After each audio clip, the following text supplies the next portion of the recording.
glad to be back on Mastering Counseling. Today we have Michele Hahn with us. Welcome to the show, Michele. Thank you, Becky. Nice to be here. We are glad to have you with your wealth of experience. Michele has background in law and in psychology and is a practicing therapist on the West Coast, specifically in relationships. And so we'll talk all about that today and just all the ins and outs of that and the special intricacies that go with working with a couple as opposed to individual therapy. So, how about you tell us about how you got into this world of mental health and specifically working with couples? Absolutely.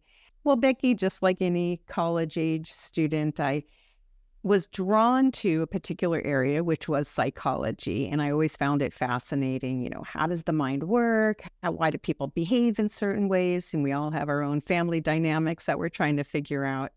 But by the time I graduated college, I realized I barely knew how to do my own laundry. Who was I to be someone's therapist? So I kind of moved away from therapy and moved into what I thought would be a more stable, career where you learn. I ended up going to law school. So you learn about the law and you can advise people. And I thought it would be very straightforward and a little bit more like training that I could apply. Whereas psychology, I believe, takes a little bit more of life training. So I did go to law school and I did work for a legal publisher for a number of years. And during my time there, I realized the skills that probably drew me to psychology in the beginning were my people skills, my ability to relate to others, to empathize. And what I was doing for a legal publisher was training lawyers how to come into the 20th century with online services and being able to do legal research on the computer versus in the books. And so I honed my people skills, I honed my adulting skills. And when my daughter was old enough to go to college, I decided it was time to return to my original passion and really do what I think would be best suited for my personality, my skill sets. So I went back as an older student in my 40s and went to get my master's degree in psychology. And I've never looked back. It's been the absolute joy of my life to be a therapist and to finally be able to provide the type of services that I thought I could when I was back in college. But now I have life experience, marriage experience, world experience, and it is very fulfilling to have landed here. And I've been doing it for about 10 years now. Oh, that's amazing. We should never discredit the life experience for sure. And Right. I appreciate the laundry and getting out of college. I'm about to send my oldest off to college, the first one, and that is one of the things on the list because I actually don't mind laundry, but that one I will have to pass off on him. So thank you for that. Yeah. Well, No, and what a great lens to have the legal background and training and then to work in the publishing end and especially using the internet, which we'll talk about later in more telehealth and all of that. We love having different perspectives of where people have come from. So, and congrats on a whole shift in your yeah. 40s. That's Yeah. awesome. Yeah. I really admire artists like Madonna or other artists who recreate themselves over the years. You're never too old to become a better, newer version of yourself. So I stand by that. Yeah, that is so exciting. So, taking all that experience and knowledge, and you have your practice, and you are trained specifically in marriage and family therapy. If I'm missing something, you can add to that. But let's kind of talk about how you were licensed and then now duly licensed in both California and Oregon. Yes. So the program that I went to was in Los Angeles, and it's a master's in clinical psychology. And so you get a broad spectrum of types of therapies and types of theories. And really where you end up specializing is postgraduate. And what I tell people is I literally gave myself a second graduate degree by studying specifically couples therapy. So the degree, the master's, is in clinical psychology. But to specialize or to create a niche, you have to put yourself through a lot of extensive trainings, I believe, to feel competent in the area, especially for me being a couples therapist. Okay, I like that. And just because we love to help people and gaining knowledge, were there a huge amount of differences between California and Oregon and the requirements to be licensed in Oregon, or was it just extra paperwork and money? What did that look like? Yeah, the latter, extra paperwork. In California and probably New York, as I understand, are two of the hardest states. They were to pass the bar, and they probably are the same with the Board of Psychology in both states. So once you have your license in California, a lot of other states are very willing to offer reciprocity. Reciprocity doesn't mean like an automatic shoe-in, but pretty much. So I had to take a rules and ethics exam, and of course, I had to pay fees, but it was fairly pain-free to become dually licensed. The process was not very arduous. What I'm learning, because I'm newly licensed in Oregon, obviously I've had my California for a while, is learning the new requirements for CE to make sure that I hit all the requirements for relicensure or renewal when that time period comes up. California has it down pat. I usually use a piece of software or an app called Track My CEUs. But unfortunately, Oregon doesn't have that. I'm having to go old school and create a Google sheet and log it myself and pray that I have it down right. So if any of your listeners know of a better app for Oregon tracking your CEUs, I'd be very appreciative. Yeah, no, that's those I love details like that, right? Because people are like, "Oh, I'm just gonna go and do this," and then they're like, "Oh, I wish I had known." And maybe there's an easier way, even maybe in a different state. But some type of app or something that can help would be great. So let's talk about some of the specifics of couples counseling. And you mentioned the postgraduate where you were very specific. What are some of the methodologies and resources that are most helpful in your work with couples? Well, you know what? You have to pick a lane. The lane that I chose was emotionally focused therapy. It's one of the gold standards in couples therapy. There's others out there. There's Gottman, there's Imago, and probably other emerging theories. But I was very fortunate and felt privileged to have met Dr. Sue Johnson, who is one of the originators, and also met and trained under Dr. Les Greenberg, who is one of the original designers of the program, of the theory of emotionally focused therapy. I believe Dr. Sue Johnson was a student of Dr. Les Greenberg. So I've been so honored to be in both of their presence, hear them both speak, and learn from their own very words about the theories and how it developed. So thankfully in Los Angeles, there's a very robust emotionally focused therapy group. And they have done trainings, they have done certifications, they provide support groups, they provide online EFT cafe, I think it's called. So I've gone through all the different trainings that they offer. And I've also offered myself up as an assistant during some of the live trainings when we were able to go back into the larger rooms and all be together post-COVID. Because the best way to learn is to teach, as I've experienced. So I don't stop learning. I'm constantly by my bedside reading books on attachment theory or different emotionally focused lens books, as well as just talking to colleagues. So I think that answers your question in terms of the training. Literally give yourself, you become an expert. And I'll say I'm a specialist. I don't know if I'm an expert, but I feel very, very confident in my skills as an EFT therapist. I'll tell you, before I got any specific training in couples therapy, when I was just a newbie, just trying to figure out, what I was good at, what kind of clients I like working with, it's like you're swimming in a deep, dark ocean without any paddles or any maps. So EFT gives you a lens, gives you a roadmap, gives you the confidence to know what you're looking for. Because as you can imagine, having two people in the room or two people on screen really can get pretty wild with all the details and all the different directions it could take. Yeah, absolutely. I always admire when people are doing either work with whole families or with couples. And in my head, it just always seems like a longer thing because it can be so complicated. And, I'm sure you're sometimes doing one on one and then the couple time and then maybe some one on one again and keeping everyone on the same page. It definitely feels like quite a lot. Why don't you just talk a little bit about that for a minute as far as like organization and keeping track of your therapy notes? How does that, do you keep notes for each person of the couple? Is it all one file? How does that look? Good question. Yeah. So when I create a file, I use the app Simple Practice. So I create a couple file. So I Okay. don't keep it on the individuals. It's the couple is my unit of treatment.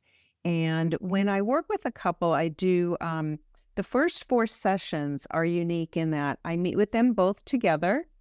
And then session 2 and 3, I do an individual session with each of them. Of course, the notes are still kept in the whole couple's notes, but I do an individual session just to get a feel for I do an attachment interview, so I get get a feel for their attachment style.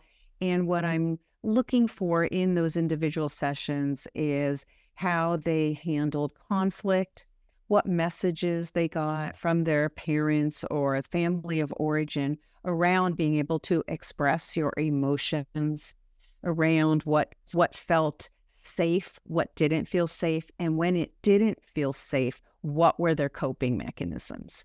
So that Mhm. when I go back to the couple in session 4, where I have a much better picture of each of their styles, each of their go-to coping mechanisms, and then through EFT, we help the couple to learn their interactional patterns or their cycles. And most couples do have them, whether we're talking about emptying the dishwasher or, asking for bids for closeness or intimacy. And so, based on their coping mechanisms or how they learned as children with their own family of origin, were they able to express how they feel? If not, what did they do? Did they go inward and withdraw? So we try to map out when partner A does or doesn't do something, what's the impact it has on partner B? Mhm. And then what does partner B do? And so let's say partner B withdraws. They feel an attack coming, they feel a criticism, they withdraw. So what happens back with partner A when they see that withdrawal? Oh, when I see withdrawal in my family of origin, when my mom would get quiet, I would do everything I could to get back in her good graces. So Mhm. we kind of use those childhood patterns and bring them into the couple because truly these are the most intimate relationships with our parents or caregivers or whoever were around for us when we were children, developing our sense of the world, sense of self, sense of love, sense of sexuality. And now we're in another intimate relationship with our partner. So I organize my notes based on their different ways and their different patterns of interacting and coping with discomfort. And I help to make it explicit to the clients as well as help them each internally go deeper into their own feeling world and try to make sense of their own action tendencies because we often think something happens or we get a feeling about it and then we do something or Mhm. don't do something. Yeah. So that's my organization system, and that's how I structure my sessions and my notes. Yeah, that's a great breakdown. Very real life of what could be happening in a lot of relationships. And I did even see that on your website, the 4 initial meetings of together, Yeah. separate, and then back together. And then I imagine there's many more meetings that go Yeah, from there we depending on usually the state of the couple. Yeah, sorry, I didn't mean to speak over you. Yeah, Oh, we usually meet together for the most part, unless the three of us decide. And I pretty much only work with couples as opposed to polyamorous situations. So with the mhm. couple, we decide, are we going to meet again individually? And then we decide as a group. I always encourage them to please, if they're going to text me or ask me for an individual to text as a group, because I don't want to create any side conversations or triangulations. Mhm.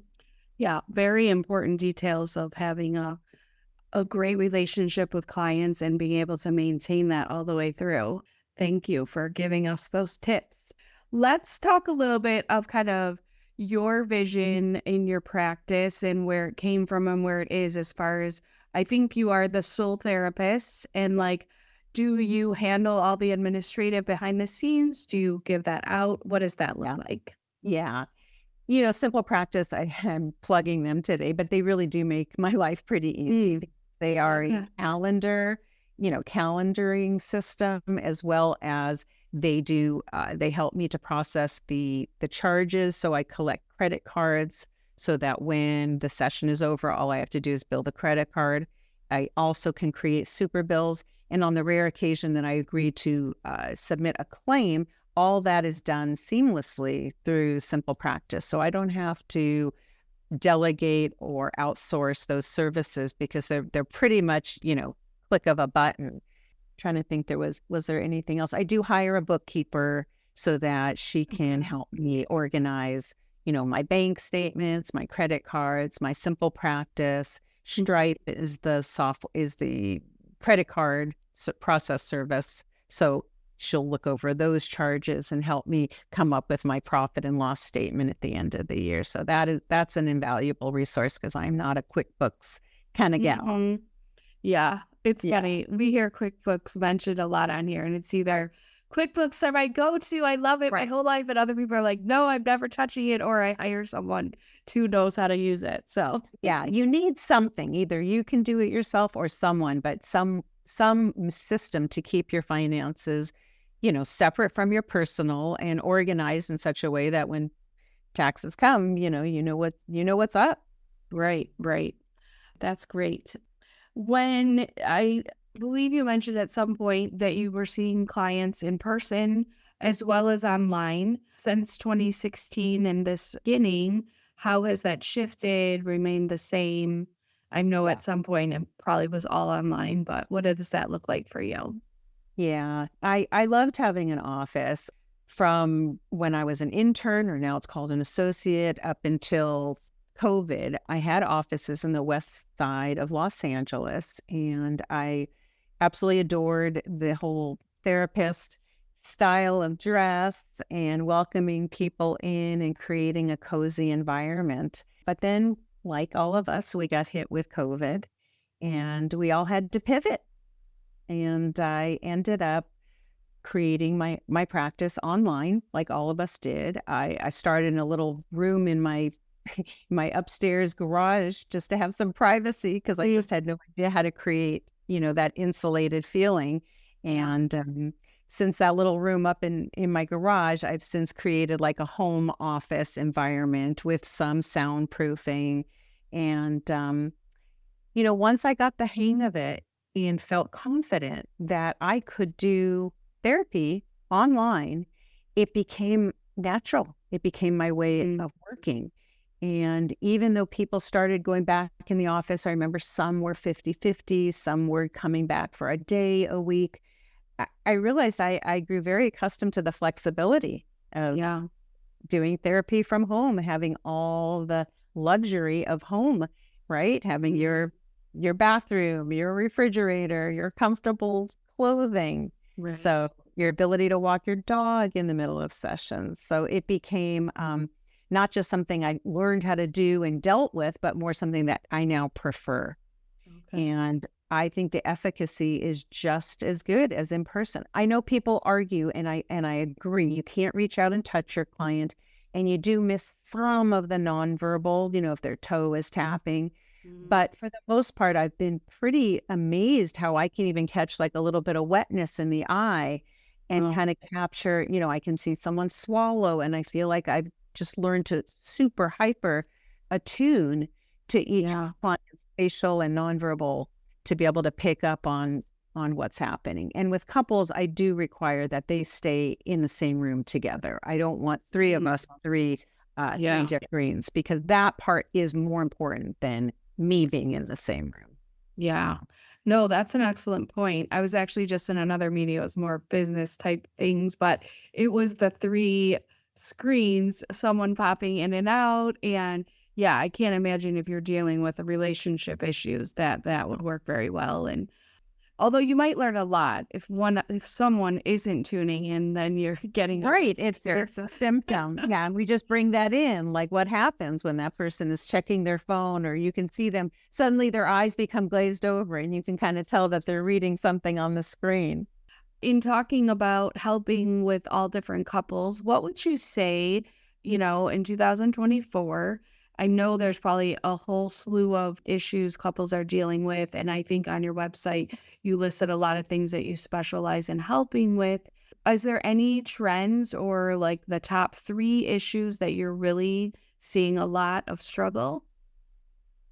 Yeah, I thought about that. Look, the bottom line is people are always going to be bidding for connection, right? We get into a relationship with the hopes that someone is going to be emotionally available for us, responsive to our needs. Those things have not changed. Has our world changed? Is there more stress? Is information coming to us from all different angles? Are we being inundated? Yes. That seems to be more of the trend, in that managing their own personal, sanity, Mm, perhaps, or contentment, or being able to manage all the demands and also be a self-fulfilled person, right? So they're coming in with, how do I create my own self satisfaction, sexual satisfaction? Gender roles are taking place in the relationships, more changing and shifting. More multicultural issues are coming up, dealing with mhm. differences of backgrounds. But I think the tenets are still true of, can I rely on you to be there for me in times of need?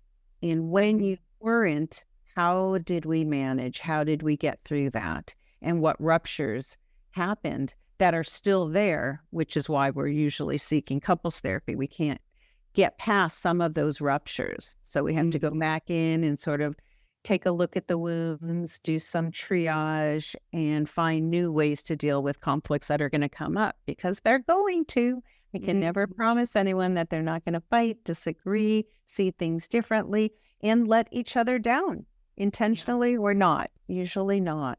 Mhm. In thinking about that, do you work with couples for a while? They, heal some wounds, feel like they're on Yeah. much better footing, and then they come back to you in a few years, maybe their parents, or does that happen a whole lot? Or Absolutely. okay. Yeah. That's the beauty of working with couples. They know I'm here for them. Mhm. So we might get through a rough patch. We might kind of work on some stuff that wasn't working well and kind of get them to a better place. And then we go, you guys are doing great. Just take what you've learned and have a great life. But more often than not, they'll come back. New, like you said, new issues arise. The 5-year-old in their life when I saw them 5 years ago might be a 10-year-old with different types of behavioral, or our parenting differences are really coming to light right now. Mhm. So they'll come back in, and it's nice. I love seeing couples develop through the years. Some will just stay with me for check-ins, to have like a once a month time that they talk and air their grievances, or want to, kind of work out a situation. Maybe they have an aging parent that's going on and they're trying to work it through. So we just have meaningful conversations. Yeah. So that's the nice thing about working with couples. The couplehood has a lifespan and Yeah. has stages. So yeah, all the above. There's that crisis time, then there's the maintenance time, then there's the check-in time. Mhm. And sometimes you won't hear for a couple of years, and then like, oh, here they are. Let's see what's Yeah. going on. Right. Yeah. Yeah. No, that must be very fulfilling to, have them come back. And you must have a lot of files though. If Oh a yeah. new people and then you must be like in maintenance mode, in check-in mode, in crisis mode. This is, thank God, again, I mean, I mentioned simple practice, but Mhm. when I did start practicing, I had paper files, right? Yeah. And it's like, I still have a stack of them. I don't know what, I guess at some point you can discard them, but Mhm. thank God they're electronic, because yeah, hundreds. Yeah. Are you, with those files at all, are you using Chat GPT or AI at all in any of your notes or I haven't any of yet. that? Okay. I No, haven't I yet. understand. I have some people in my life in their 20s and their 30s who are encouraging me to play with it, whether it's in the marketing of my material or writing notes. Mhm. I would imagine at some point, Simple Practice will have an AI component. Yeah. Right now, we're on Zoom, and I see this AI companion down at the bottom of our screen, and I don't dare touch it because I'm not quite ready to venture there. But I absolutely embrace and support technology because Mhm. we have to. If we don't, it's just going to keep going and we're going to be left behind in the dust. And that For goes sure. all the way back to my legal career when I would train these, older attorneys who were used to walking into the library, pulling a book off the shelf. And I'm trying to teach them that there's so much more efficient ways to find the information you want online. So Yeah. it's about change and accepting the fact that you have to grow with it and learn new things. So Yeah. I'm right there on the edge myself and trying to figure out where ChatGPT would fit into my practice. Mhm. I'm thinking it's going to be more helpful in my marketing materials. Okay. Yeah, what do you do? I know you have a website. Do you have other materials that you're writing and sharing? What do you do on the marketing side? On the marketing side, I have an Instagram. I have a very, very small TikTok account. I'm old school in that way, in that I do and always have done in person networking. Of Mm, course, during COVID, it was maybe more on Zoom. But yeah. really, if I'm going to refer someone, because as a couples therapist, I'm more often referring my individuals out to individual therapists. Hmm. I have to, for the most part, know, like, and trust the person I'm referring to and have a little bit of a relationship, especially Yeah. if we're going to consult on the case. So a lot of my marketing, if you will, is done in person, just Okay. through lunches or back in the day when I was a member of CAMF, I'm still a member of California Marriage and Family Therapists.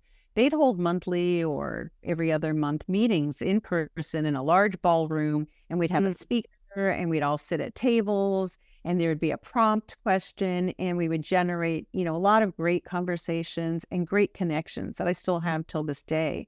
Um, so I'm still doing it a little bit old school. I'm trying to do that yeah. here in Oregon as well, reach out to other therapists and create relationships. I'm a relationship therapist, so Right, it right. has to be based on relationships.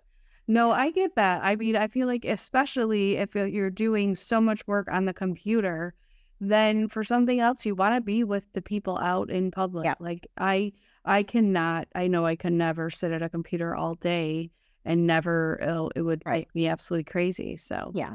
Yeah. Moderation, yeah, everything in moderation or, trying to yeah, strike a balance.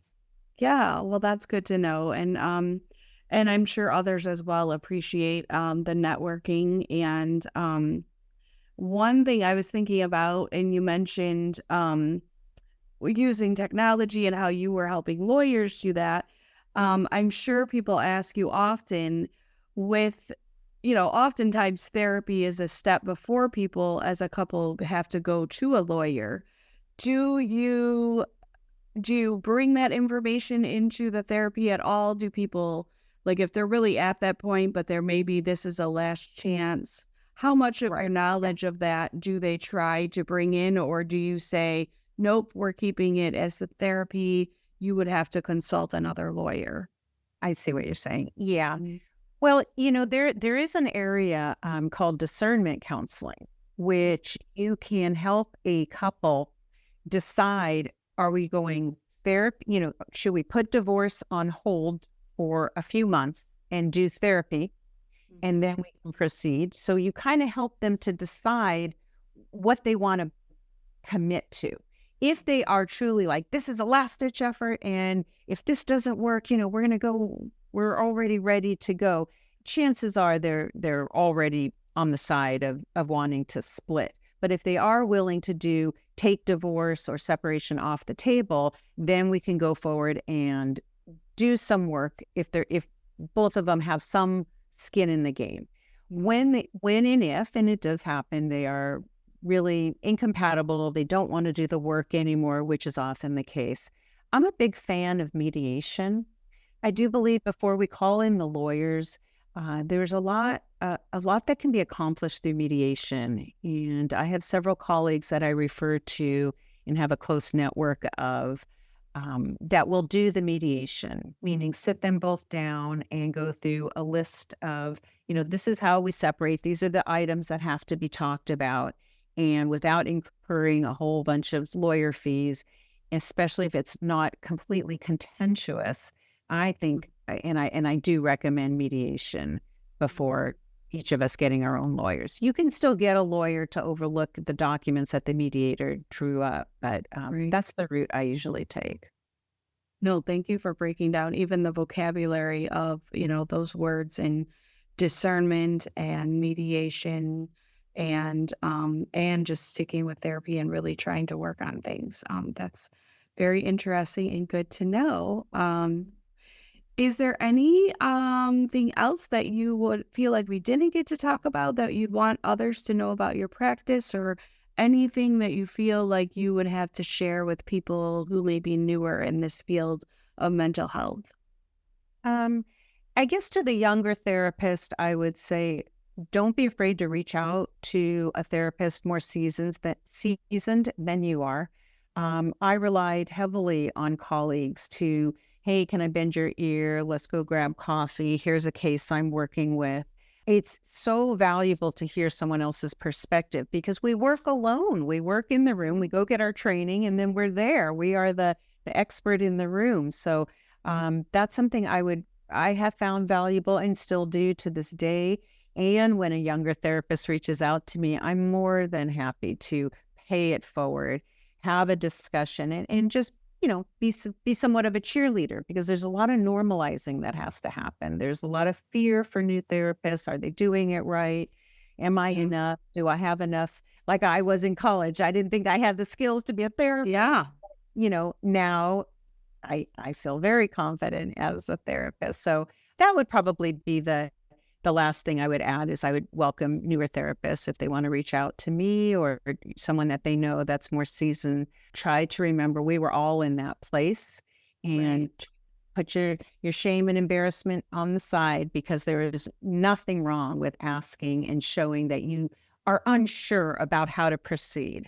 There's Yeah. no way you could be fully competent and confident in your first few years of practice. It takes a while. It Yeah. really Well, as you were saying that, I was thinking about how many of the people we talk to on here, and not wrong at all, but they get out of college, they take a job where it's very controlled, right? It's not their own practice, they're in a hospital, which so much value to come from that.